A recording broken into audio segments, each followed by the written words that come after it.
I'm Lisa Dumas, therapeutic yoga educator. And I'm Amy Pruitt, a registered nurse, a yoga teacher, and I own a yoga studio. And this is the Radiant Warrior podcast, where we offer skills, inspirations, stories, and guests to help us live a life of purpose, contentment, and self-worth. Our intention is to share how our practices support us in our contemporary lives and help us to reclaim our courageous hearts. Hi, Amy. Hi, Lisa. We have a wonderful interview to share with our listeners today. We invited a master's level counselor onto our program to talk about how we're all dealing and some strategies for processing our emotions during this time. There's some lighthearted conversation. There's meaningful conversation. There's a lot of useful skills that I think everybody can take away from the conversation to come. Yeah, I really enjoyed talking to Susan. She soothed my soul while we talked, and I think our listeners will really enjoy some of the tips and practices that she offers. Yeah, the big question whenever we connect with our friends and our loved ones has become so hard to answer. Are you relating when you talk to somebody and they say, "How are you?" And I'm like, that is so complicated to answer right now because it's so inauthentic to say, "Oh, fine." Right. And what does that even mean? Yeah. Right. Yeah. Because it is changing daily, but we do, this is the time where we check in with one another. So, what has been happening for you? Our listeners know that you are in the medical system in Columbus, Ohio. And in this episode, we talk a little bit about how you've been feeling. But where do I find you now? So you find me in my bedroom in Columbus, Ohio, underneath the blankets. Mm-hmm. I am off from the hospital today. I was there the past 2 days, and I'll be there the next 3 days. It feels very surreal, and I've had people reach out who I haven't heard from in forever and ask that question, "How are you?" And I have not a great succinct answer. No, because I'm all the things, just like I'm sure all of our listeners are. I'm just all the things. And that's why we did this episode, because we are all the things. And I think that Susan in this interview speaks so beautifully about how we can honor that and how we can remember that that's certainly one thing that we all have in common right now, that we're all just humans doing our best when it comes to our emotions. Yeah. How are you doing? As I do share in this episode, I have noticed that I've been very much distracting myself because I have a strong purpose right now. And that is that I've taken all of the physical class times that I held here in Vancouver, and I am offering them online. And so that has taken a lot of effort and energy. And I noticed that it has been a welcome distraction to be just very singular in that purpose. But the beauty, speaking of hearing from people that you haven't seen for a long time, the beauty of that is that I'm reconnecting with friends and students that in some cases haven't practiced with me for 10 years because I've moved in the last 10 years between San Diego and then the Okanagan, and now I'm in Vancouver. And in all of those places, I was offering yoga.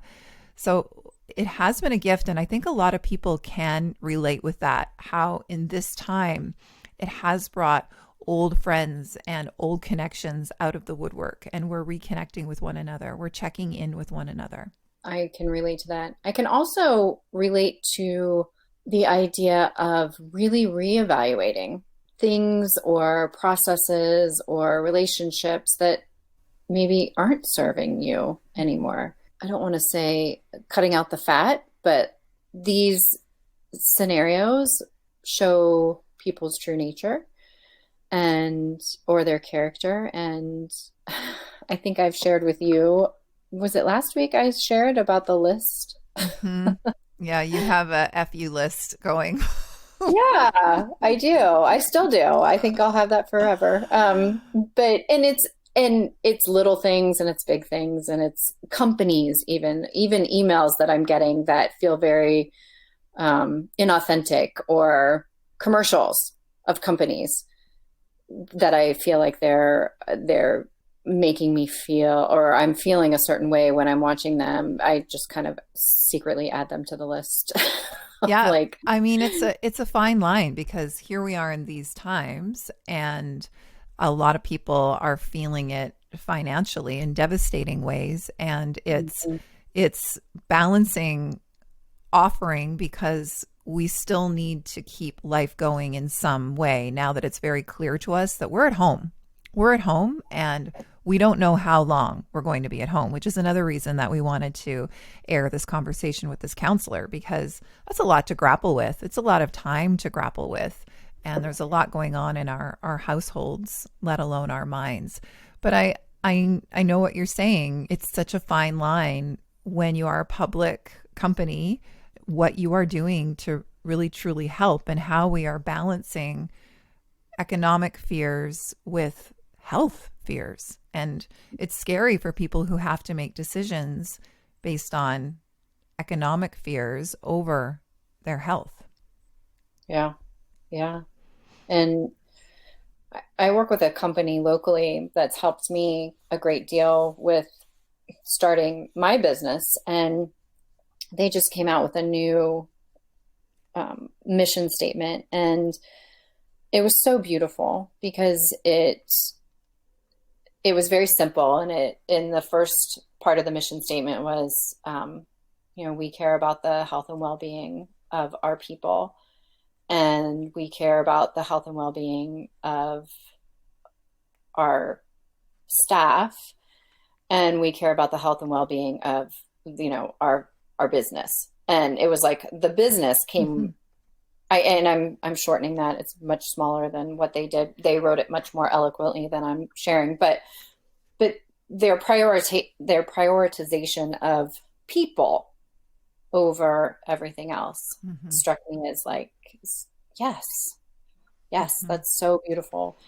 And I think in a lot of companies and a lot of politics and a lot of policies, that gets the people, the actual human beings, can get lost or forgotten or deprioritized. And so I think this putting people, even strangers, health and well-being above anything else is really a beautiful thing right now.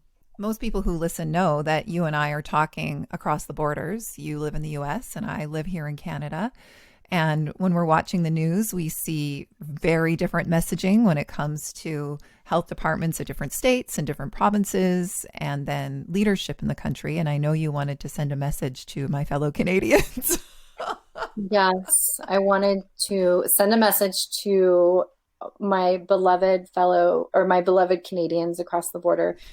There are millions and millions and millions of us in the US who do not listen to nor agree with the policies or the recommendations of our leader of our country.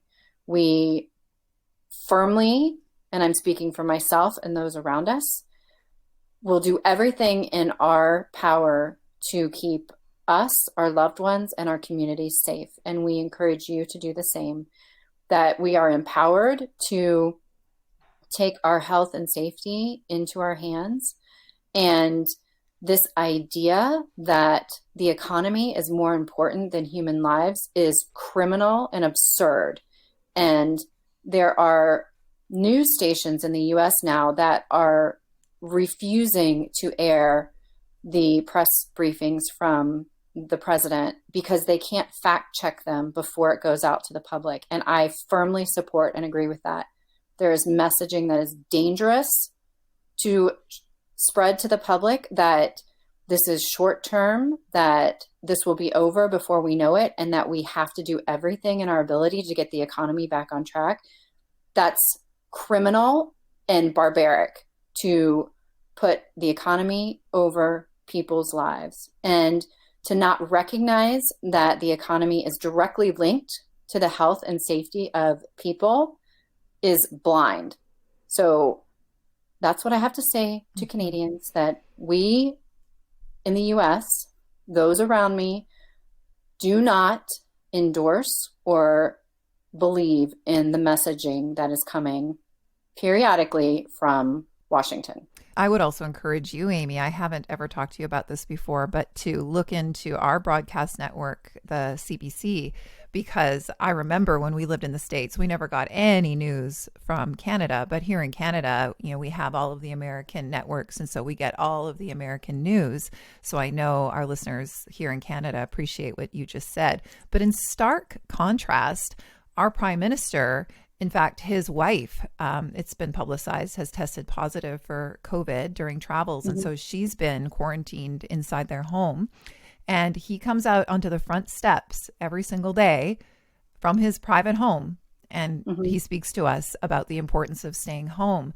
And there have been drastic measures here in my province of British Columbia because, the weather has been so incredibly gorgeous, as I mentioned last week. And so people have been out, and we have a lot of public parks and seawalls where, it makes sense. People feel like, oh, well, I can go for a walk. But if everybody is going for a walk, that makes the parks and the seawall very busy, as well as the beaches. And there have been groups of people still going and honoring that tradition of going to the beach and watching the sunset. And there have been large gatherings on the beach. And so that has been shut down. And in fact, here in Vancouver, we have, well, you might remember when you were here teaching with me, but on all of our beaches, we have these iconic logs. And when I show my US friends, they say, what, do you guys sit on those or something? Yes, that's what we do. They're these huge logs, and we sit on them, and they're almost like our restaurant tables. Like, I've had the experience where somebody's come up to me and said, are you going to be leaving this log soon? But it doesn't matter what season it is here in Vancouver. If you walk by any of our beaches, you just see people sitting up on them. And the other day, they were removed. That was actually incredibly sobering to see that. Like, yes, we need to be at home. We need not to be gathering on the beach right now. It is hard. It will be temporary. But I thought that measure, just because of the iconic nature of those on Vancouver beaches, was a message, a powerful message to send. Yeah, and it's not business as usual, right? It's not this staycation. It's not this time off. What people are doing by staying home is actively participating in the solution. Like, it's not that people are left on the sidelines to just watch. Everyone can actively participate in the solution to slowing this down and stopping this by actively staying home and thinking about each movement. Our director of health department for the state of Ohio, Dr. Amy Acton, who is an angel, she said yesterday in her daily press conference that she said, I'm going to need Ohio to be quiet for a little while. And I know it's going to be hard, but I'm going to need you to be quiet. And that resonated, that's an active thing that we can do for all of us, for our health and safety, is just to get quiet, to go inward, to do the things that we talk about on our podcast today with, all the tips that we talk about. But that's an active participation. It's not continuing to do the things, but thinking about the things that we want to do. Mm-hmm. I think that's a perfect place to introduce our wonderful guest today. Really, so much helpful information is discussed. Her name is Susan Guttridge. She's a master's level counselor. She's also a registered EMDR therapist, and she runs a practice called Live Happy Counseling, which you can find online, on social media, and on the website. She also has a new book called Calm in the Storm, a collection of simple strategies you can use right now to shift out of anxiety. And how to get that important book at this time will be in our show notes. So please enjoy this interview. Thank you so much for being with us here today, Susan. Thank you so much for having me today. Amy, Susan is a very talented and skilled counselor who I used to work with at a wellness center in Vernon, British Columbia. And Susan, Amy is a registered nurse with 25 years experience on the front lines there in Columbus, Ohio. So I really take to heart the warnings that she has offered us here on this podcast. I'm having a hard time with that notion.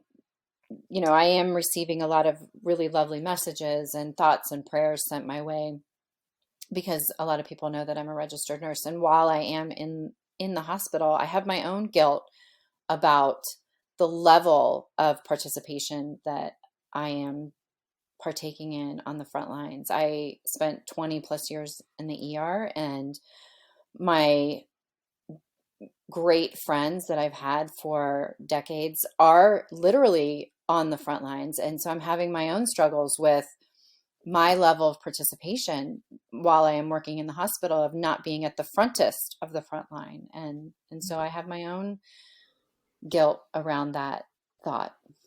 Yeah, it's so nice to meet you, Amy. And I really appreciate that you're able to articulate that guilt that you're feeling, and to put it in that context, because so many of us are at home and not out there working and feeling guilty because there needs to be, or there should be, or maybe we wish there were more that we could be doing.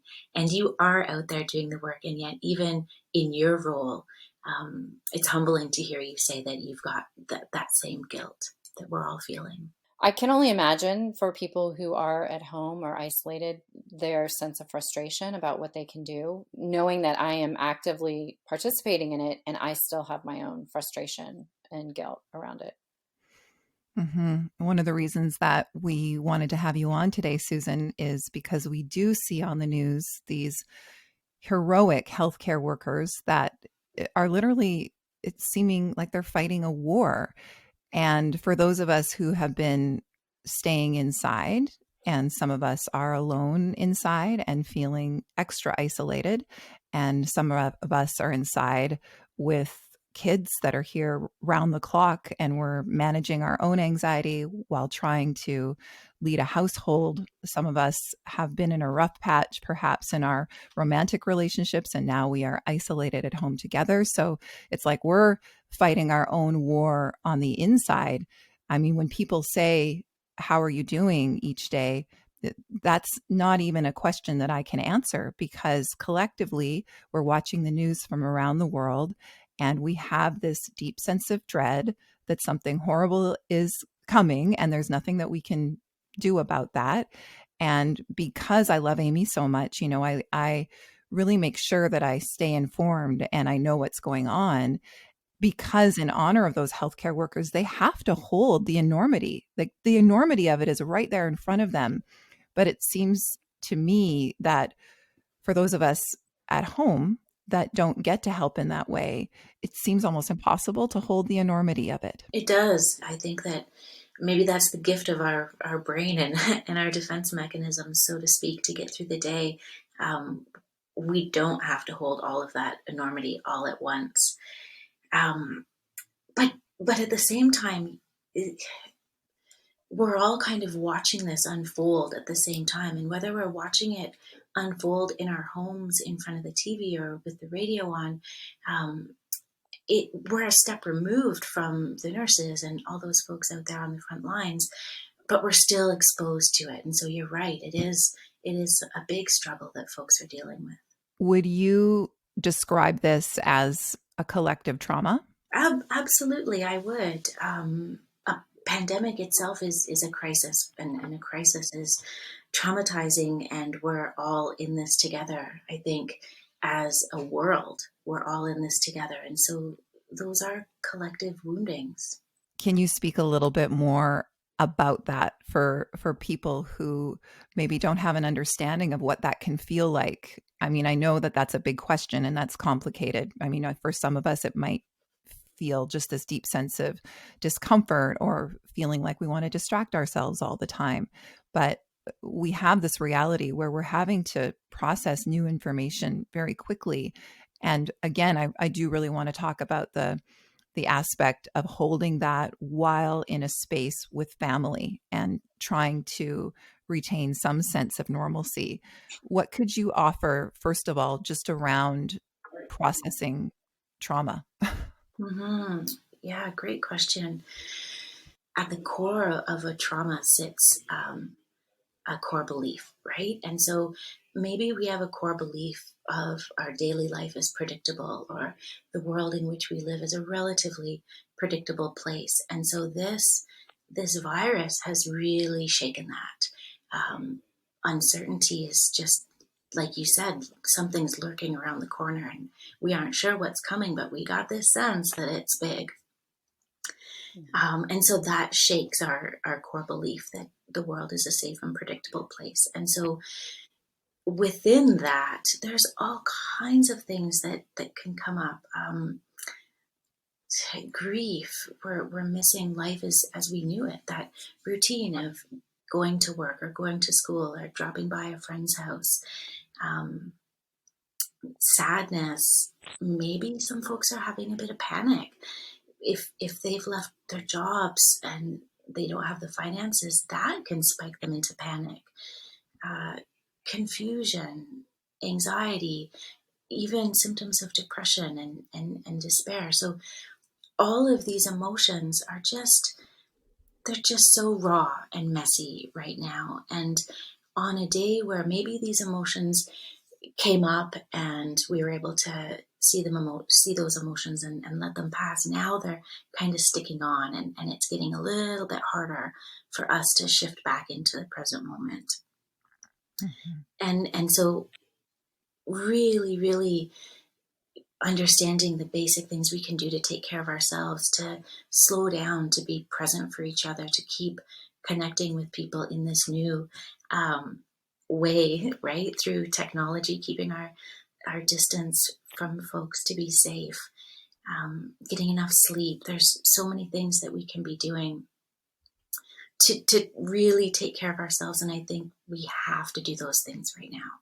So one thing I'm struggling with, and I'm sure a lot of our listeners are probably feeling some of this too, is this comparison. Hearing people talk about their fear or their anxiety or what they've lost. And then I think there's this quickness to compare, well, that loss isn't as bad as this loss, or this loss isn't as bad as that loss. And is there something that we can do to hold space for each other without that comparison? I keep returning to this idea of grace and compassion when I try not to lash out at others, when I hear them talking about something or being upset about something that I find trivial. And I don't want to be that person. I don't want to be like an asshole, when somebody is expressing their fear or their sadness about something, and trying to move out of that comparison space. That's something I'm just grappling with. Yeah, no, I actually really appreciate you sharing that. And I agree.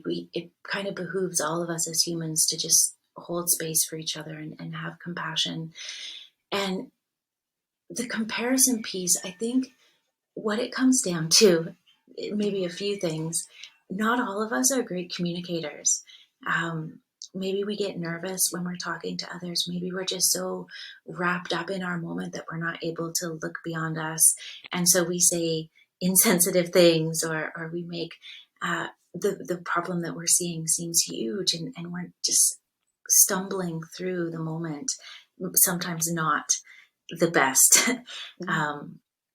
And so just when we see that, to just, I don't know, put your hand over your heart and put a little tiny bit of pressure to just touch in, to say, ouch, that stung a little bit, but that's just a human struggling, and I'm here struggling, and I'm just going to say, hey, thanks for sharing that. It's a hard time for all of us right now. That was so simple, but so beautiful, because let's face it, our main form of communication now is being on our social media feeds. I've never been on my phone so much, because it is that tether to the outside world. Not only is it information, but we get to see how our friends are coping, and then we don't feel so isolated and we don't feel so lonely. But Amy, thank you so much for sharing what you particularly are grappling with. But just when we do feel that sense of being triggered, hand on heart, oh, that's just another human suffering. Oh, I love that. Yeah. The Radiant Warrior podcast will be right back. Hi, this is Lisa, and this episode is brought to you by the digital version of my signature workshop, the Warrior to Warrior workshop, therapeutic yoga skills to soothe an anxious mind and body. This almost 2-hour accessible yoga, meditation, and personal development workshop includes accessible breath techniques, movements, and grounding skills to relax the nervous system and promote the healing of excess worry. It intends to re-educate an overly fearful mind and relax a depleted nervous body. It offers inspirations to cultivate a kinder inner dialogue, uncover and tend to unhelpful thought patterns, and to build a boundary of self-worth to help build resilience to self-consciousness and shame. That's the digital version of the Warrior to Warrior workshop at lisadumasyoga.com. You'll find it in store. I do also want to take the opportunity to talk about different coping mechanisms, and what I can see myself doing is just moving right into action. So I had a weekly yoga teaching schedule. That studio not only closed down temporarily, but closed down permanently. And I just couldn't wrap my head around not teaching yoga or not having those regular students who'd been coming for 5 years have a place to practice. And so I did just right away go online.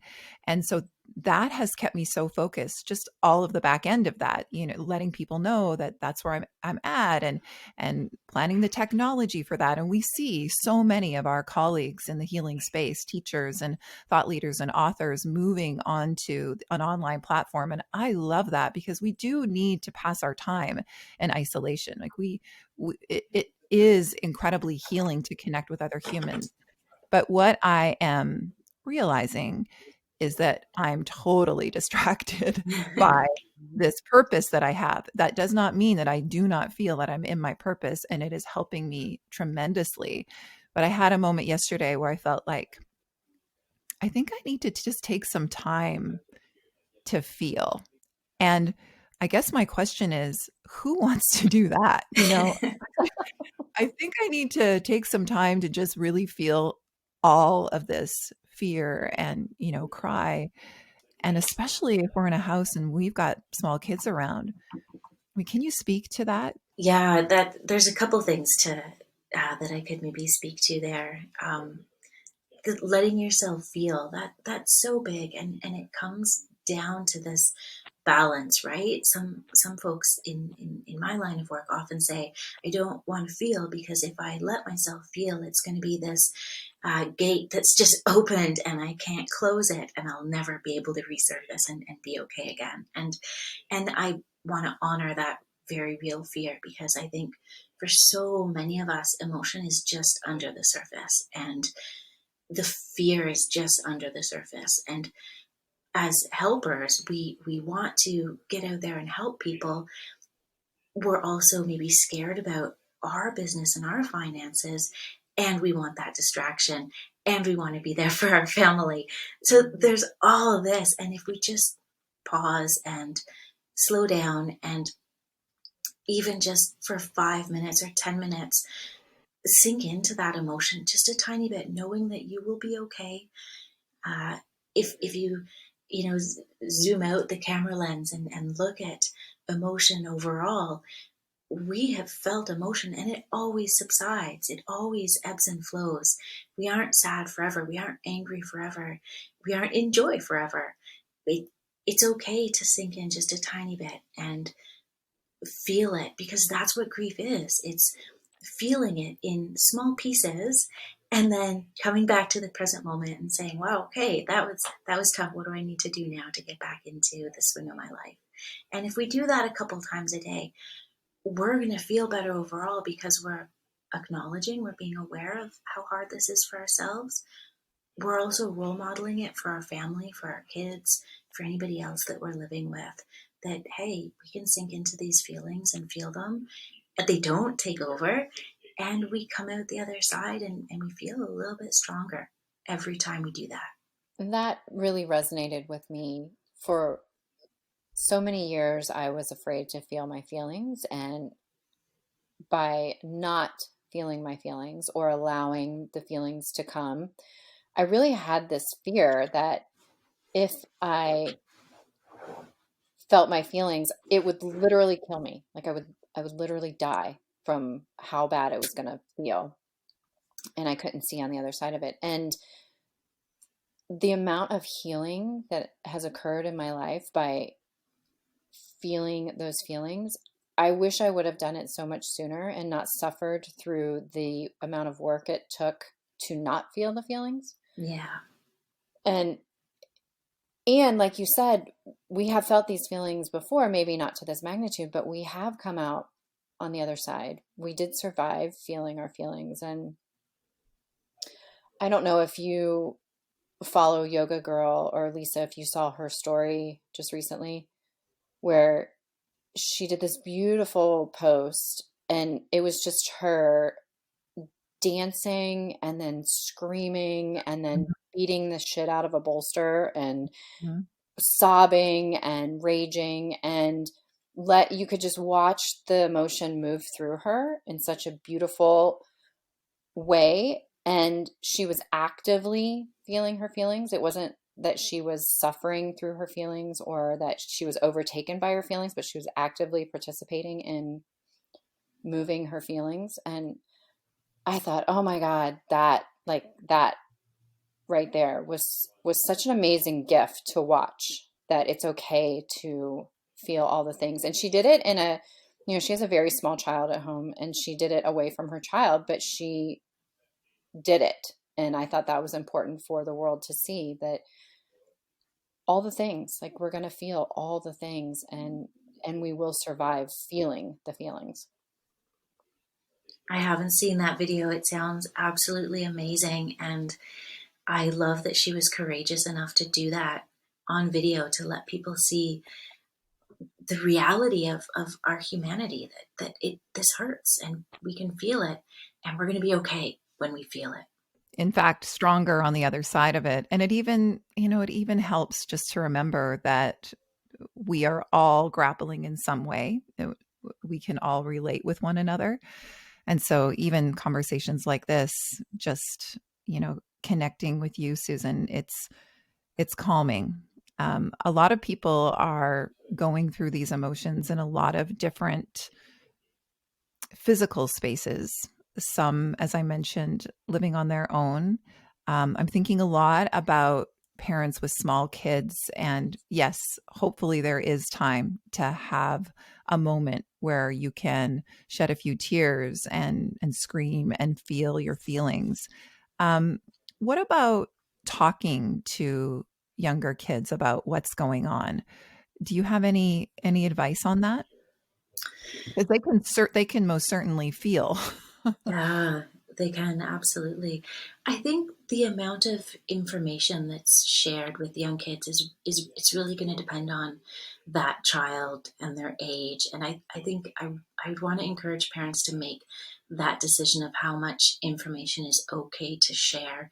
If they have a highly sensitive child, a highly anxious child, perhaps watching the news in the same room with them wouldn't be a very good idea, or talking about your own fears in front of them, tapering that down a bit, because a highly sensitive or anxious child is going to internalize that a lot. So unfortunately, we're going to have to kind of check ourselves here to hold space for kids and their unique issues.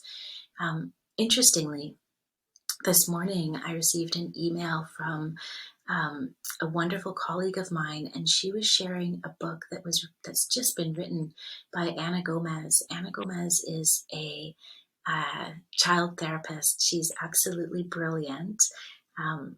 I've been so fortunate enough to take a couple trainings with her, and I just think she's amazing. But she just threw together a book for how to talk to kids about this virus in a playful, respectful, kind way.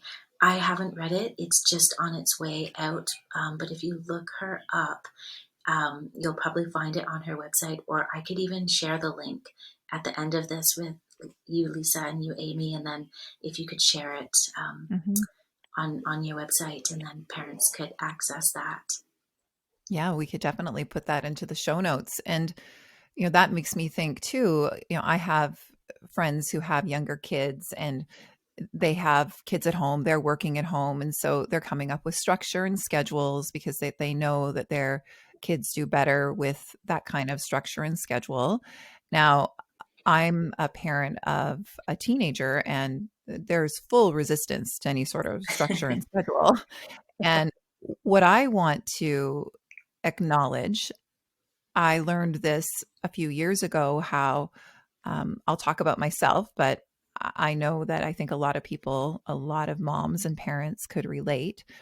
We may not understand that we're doing it, but we can manage our own anxiety by moving into wanting control, by moving into wanting to control our kids. That can be a distraction from our own anxiety. And I've noticed that in myself. I've noticed my thoughts going to, oh, I wish she would go outside, or I wish that her days were filled with a little bit more blah, blah, blah, blah, like all of these thoughts. And I have to catch myself, because I know that that's just me moving my anxiety into wanting to control something, to wanting to control her. I'm not proud of those thoughts, but I want to acknowledge that they're there. Can you speak to that tendency a little bit? Absolutely, I can. I also have a teenager, and I feel so strongly just everything you said. I can absolutely relate to. And I think because we've been teenagers, and we've had this incredible struggle, and we've come out the other side, we want to give them the gift of knowledge that we have. And then there's this other piece of our own powerlessness. And when we connect into that powerlessness, we want to exert some control. And I think it comes back to returning to the present moment, to shift out of that emotion. And if I can I share a strategy for doing that? Please. Okay, maybe I'll back up, and I'll give a little bit of theory first, if that's okay. Mm-hmm. So Dan Siegel, and he wrote a book with a gal named Tina Bryson, and it's a book for parents. And so in this book, he talks about what mental wellness looks like. And he describes if you were ever canoeing or kayaking down a stream or down on a lake, and the water around you is just perfectly clear. It's like glass. That would be mental wellness. And as you sit in that canoe on that perfectly calm lake, your thoughts are flexible. You notice that you're open-minded. Your thinking is super adaptive. You're willing to make compromises. The emotions you feel fit the situation that you're in. That would be the image of mental wellness. But we're humans, and life happens, and we can't sit in that perfectly calm water forever. And so Dan Siegel describes on one side of that riverbank is chaos, and on the other side of the riverbank is rigidity. And throughout our days, throughout our hours, our canoe is going to drift over into one of those riverbanks, whether it's chaos or whether it's rigidity. And so if your canoe has a tendency to drift over into the riverbank of chaos, you're going to feel like you're constantly out of control, like you're on an emotional roller coaster with lots of unpredictable ups and downs. Maybe you're sad or angry, raging or anxious or whining or complaining, feeling confused, disorganized. That's all chaos. But then sometimes the canoe might drift over to the side of rigidity, and that's where we feel unwilling to adapt. Our thinking is rigid. We're defensive. We will not compromise. We want to control everything around us. So this image, if we hold that image in our mind and we look at the situation we're in right now, where there's so much uncertainty, and if that uncertainty makes us feel out of control, we're just going to feel this unconscious bubbling up of I need to control. And there's my teenager, and my teenager isn't doing what's healthy for him or her, and I should help her, and here's how I'm going to help her. Take this schedule, and you're going to live this schedule. And that's when we notice, wow, I'm really not on my clear water. I'm in the riverbank of rigidity, and I need to push my canoe out because this isn't going to help anybody. And it's when we push our canoe out of that riverbank and pause and look at that human in front of us, they know what they need to be doing. And if they're not doing it because they're overwhelmed right now, they're missing their friends, they're missing their routine, they're probably beating themselves up and making themselves feel terrible.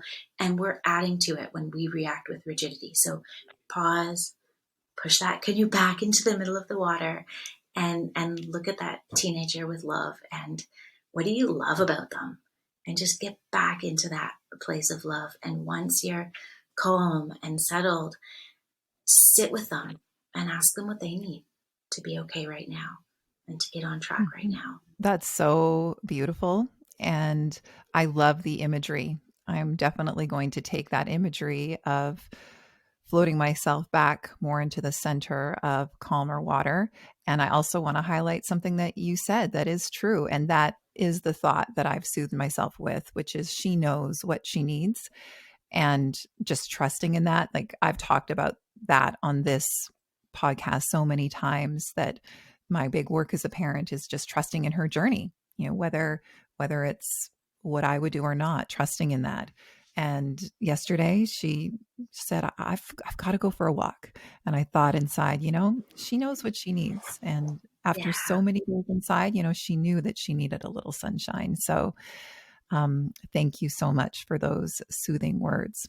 Yeah, it's a really powerful image, and I think it can help anchor us and get us back into the moment with our kids and trust them. What about in your household, Amy? I'm thinking about you and Jeff, and you have a unique situation because you are healthcare workers, and so you're both still leaving the house, and you might even be gone for longer hours than typical.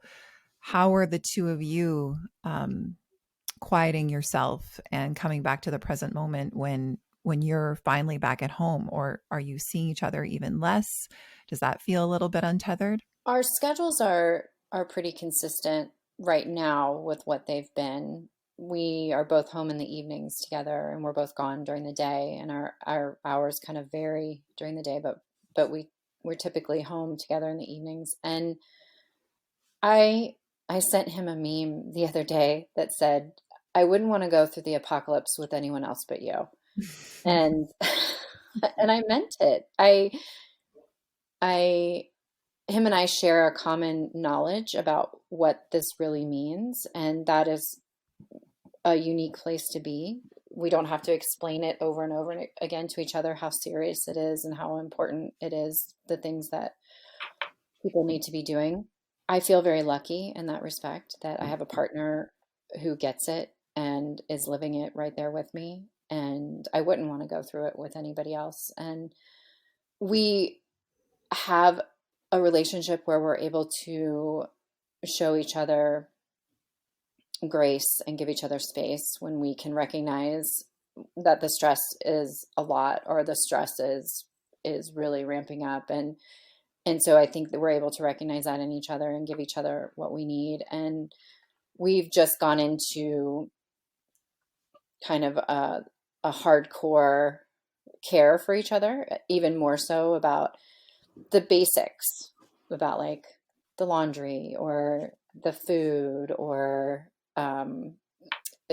the hand sanitizer, and just really caring for each other on a whole extra level because of what we recognize as individuals, what we're going through, and how we could be really good partners to each other. So it is bringing out the best in both of us, I think, in our relationship. And I know that for a lot, this stress might not be the case in their household. So I do feel really lucky in that respect that I have a partner who is in it with me. And there's fear too, because, we love each other, and there's a lot of safety in our conversations with each other. We can say things to each other that might not be publicly appropriate, about our frustration and our anger and our rage sometimes about the current situation. And it's a place where that we can actually speak to each other, where we might not, I feel like sometimes I want to say things out in public, and I just have this idea that I'll be perceived as a lunatic sometimes, or a raging, person. And so I am lucky that I have a place where I can do that and feel supported and allowed to speak what's going on inside of me. Which brings us to a question that we did want to ask you. I feel similar to Amy, and I was just saying to Cliff the other day, I feel so lucky that we aren't in a rough patch right now, that we're in a good place. But I can't lie, we've definitely been in those places. And I think about being in those places and the way that I one time at one point saw him and the stories that I had about our marriage. If I was right in the heart of that, this would be even more challenging. And I wondered if you could speak to intimate relationships right now, isolated together, that might be in a place of hardship where there's challenge in communicating. What skills might you offer? Yeah, that's a super tricky question, emotions are so heightened right now. And so if somebody is also living in an unhealthy relationship, or their relationship is going through a season of stress, then we risk emotion being a lot more volatile. And so maybe people getting a bit defensive or lashing out in anger, fear, sadness, or insecurity, or whatever it might be for them. And so I I almost want to take a notion of what Amy said a minute ago, where her and her husband, Amy, you just described you and your husband looking out for each other. And I want to call it a game plan, where maybe these couples just have to sit down and say, for the time being, we need a game plan. So what's our game plan going to be? If you need a break, I gotta respect it. If I need a break, you gotta respect it. If we're getting overwhelmed, um, have a word that you call quarantine time, or something, where you have to just go and be alone, and then respect that partner needs a few minutes alone. And I think this just might be something we have to do right now.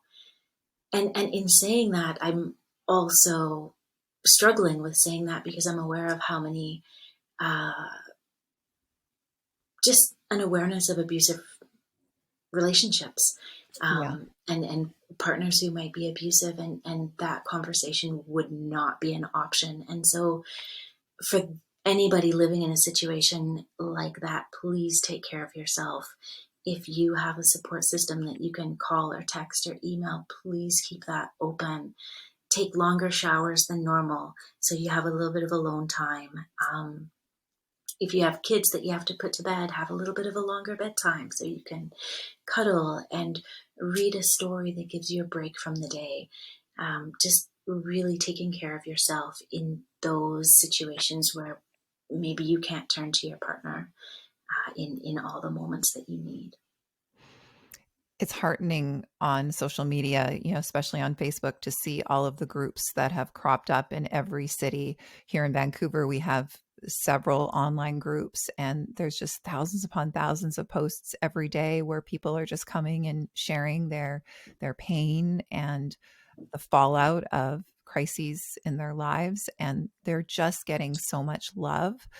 So that is heartening to see.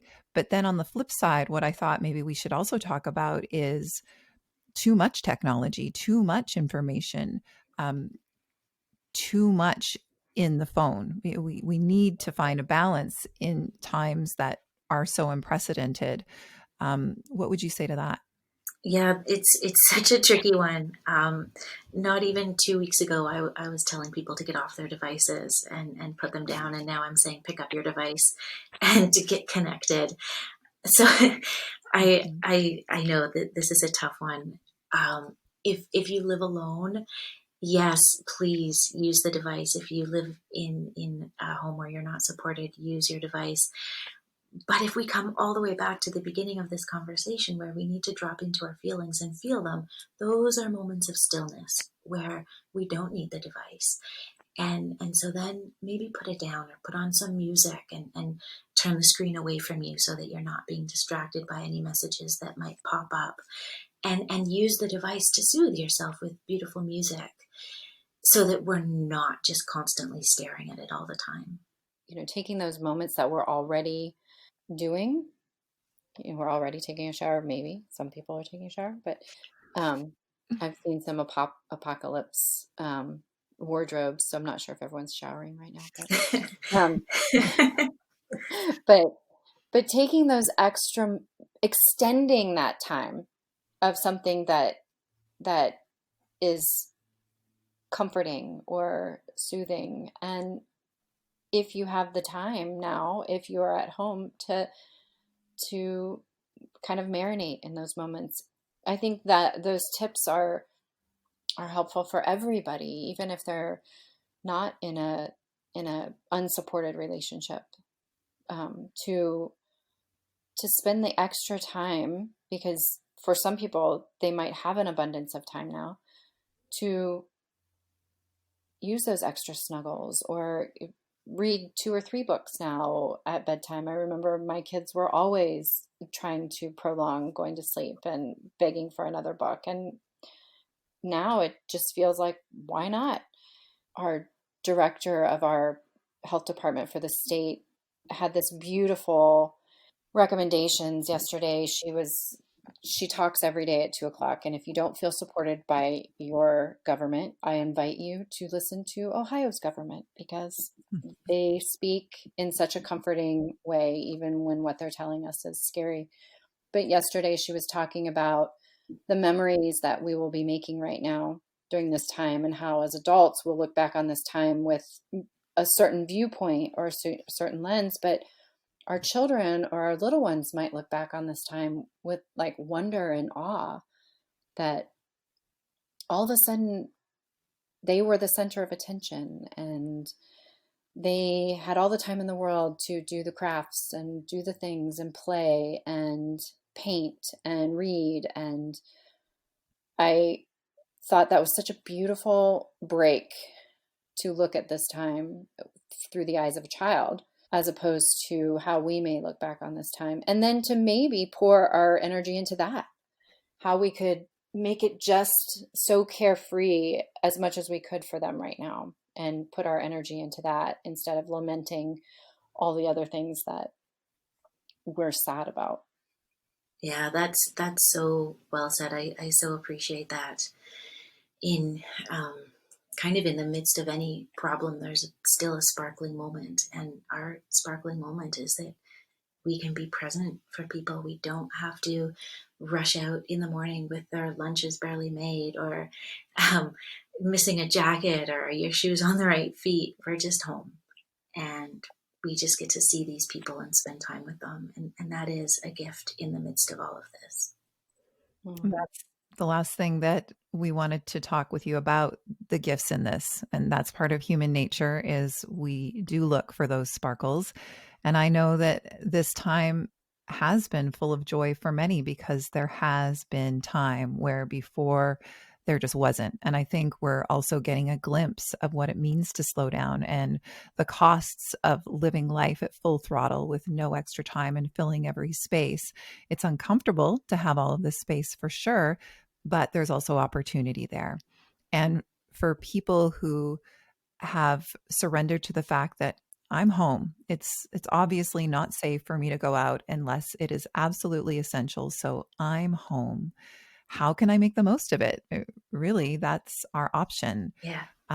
What would you offer to people who this is now the time to get to the one day I will, especially when it comes to conscious evolution and personal growth? Yeah, absolutely. I think coming at it with intention is going to be really important. You made me think of a meme I saw, and I love all the memes that are coming out of this. Just the humor, right? Our ability to have humor in light of this very challenging time.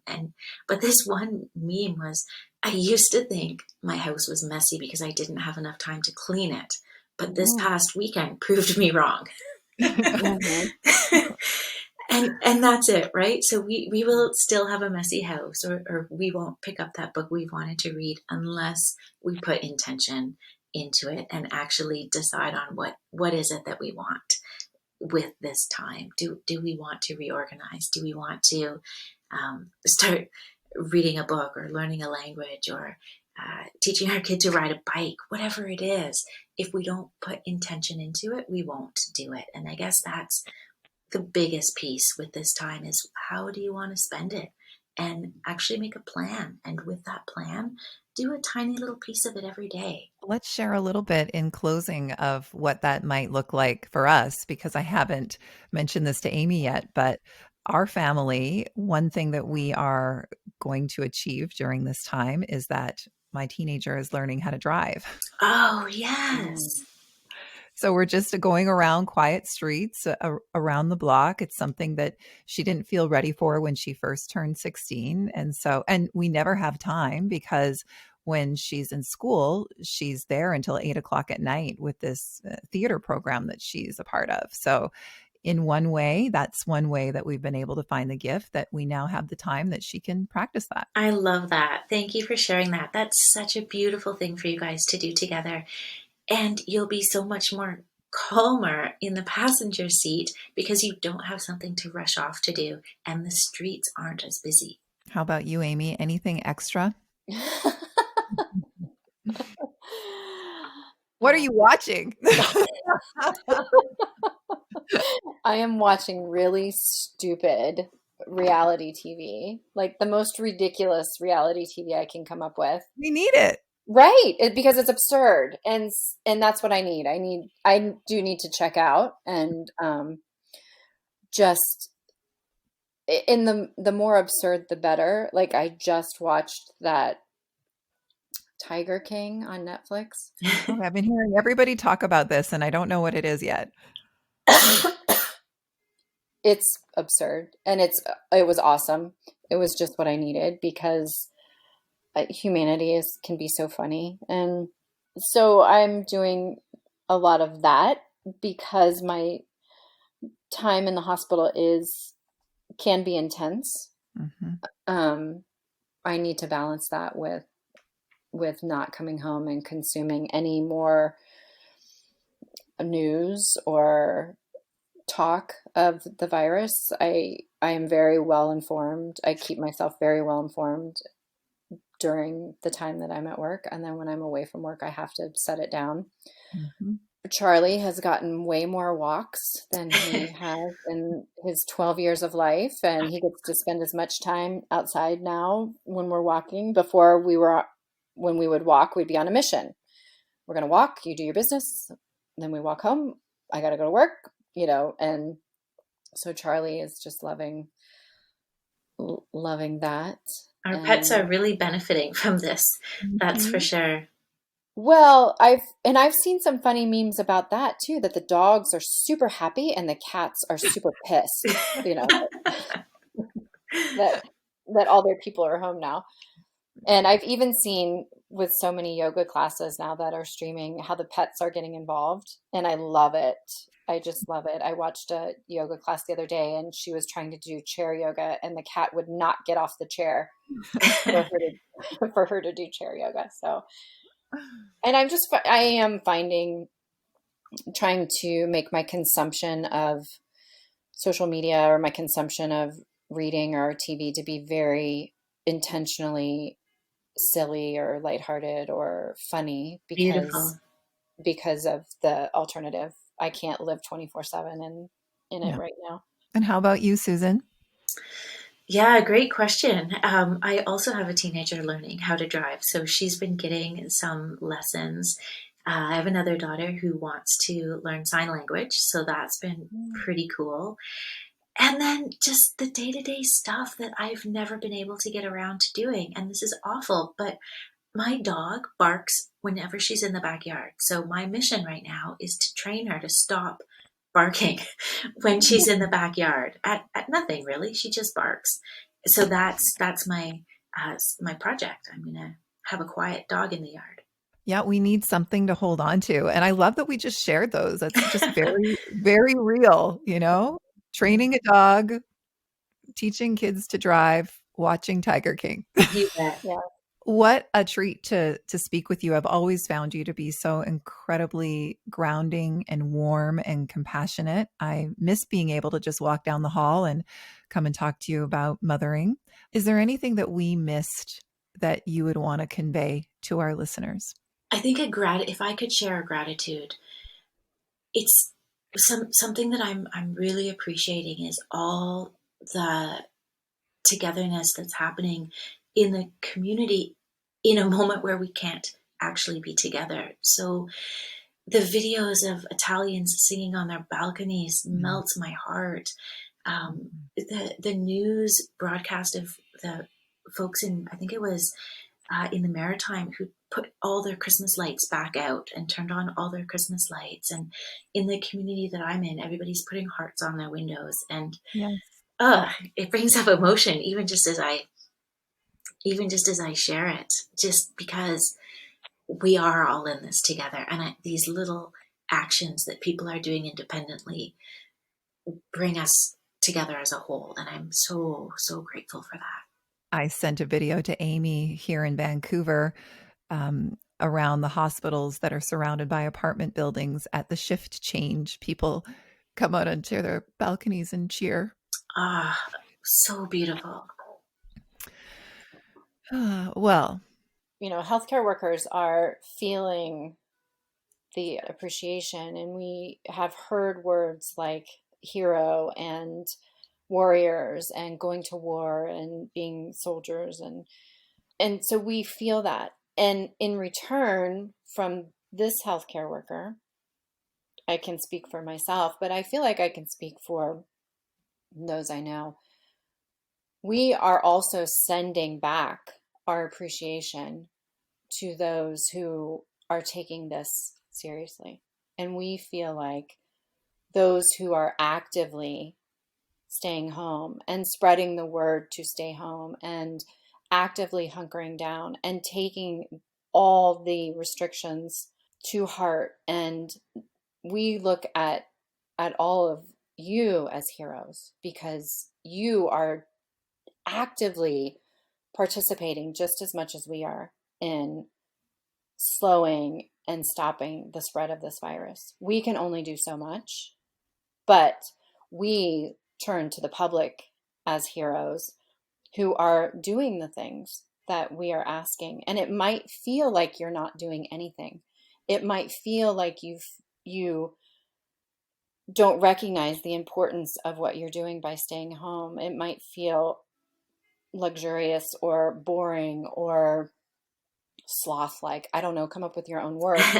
But we as healthcare workers, from the bottoms of our heart, thank you for doing that, because you are doing just as hard of work as we are to stop the spread of this virus. Thank you, Amy. Susan, how can our listeners find you if they would like to talk with you over Zoom or Skype or someplace digitally or on the phone? We've done that with you over the years. Let our listeners know how they can reach you. Absolutely. All of my contact information is on my website. It's www.livehappycounseling.com. On Facebook, it's the same name, Live Happy Counseling. And on Instagram, also, same, Live Happy Counseling. And you have a book that we can read, do you not? I do, yes. Super exciting. That came out, it was released at the beginning of February, and it's a book on regulating emotion. So I really come from the standpoint of sometimes emotion is really, really strong, and we need a way to just shift out of it, because once we shift out of it, we can get back into the moment and then make a plan for what we're going to do and how we're going to handle this moment. And that comes before anything else, before we can process trauma or reconnect with family and friends. We have to be able to shift out of that strong emotion. And so that's what I did. I took what I do individually with clients and packaged it up into a book, and it's called Calm in the Storm, a collection of simple strategies you can use right now to shift out of anxiety. Well, we will put all of those links in our show notes. Again, thank you so much for your time, Susan. Thank you so much for having me. It's been such a pleasure talking to you both and speaking to this subject, and also meeting you, Amy. Thank you for having me. Yeah, thanks for being here. Thank you for listening to the Radiant Warrior podcast. If you found it valuable, please leave us a positive review to help others find it. And please check out the Radiant Warrior podcast on Instagram and Facebook to leave us your questions and find out where you can come and practice with us next.